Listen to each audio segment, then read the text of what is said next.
Okay, now I'm going to show how to program the pump, the digital input speed control, and set it for multiply or batch control. Now we're going to start with the pump in the wait mode. In the wait mode, it just says manual and nothing's happening. If I press the on-off button, it starts the pump. Press it again and you're in the wait mode. So from the wait mode, press the external key and then press it again, holding it in for a second. And now I have DIV on the display, which means divide. I want to change that to multiply. So using the up and down arrow keys, I get to multiply, M-U-L-T, multiply. And then the external key again, and now I'm multiplying by 1. Now if I want to change that, I just use the up and down arrow key,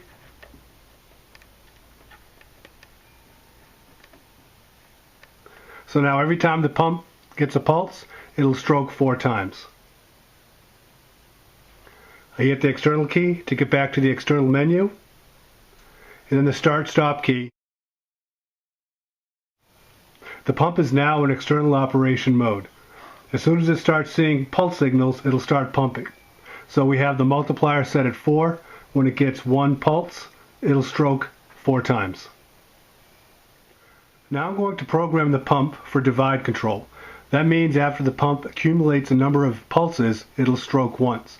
For example, if you have a divider of 4, for every 4 pulses coming into the pump will stroke once.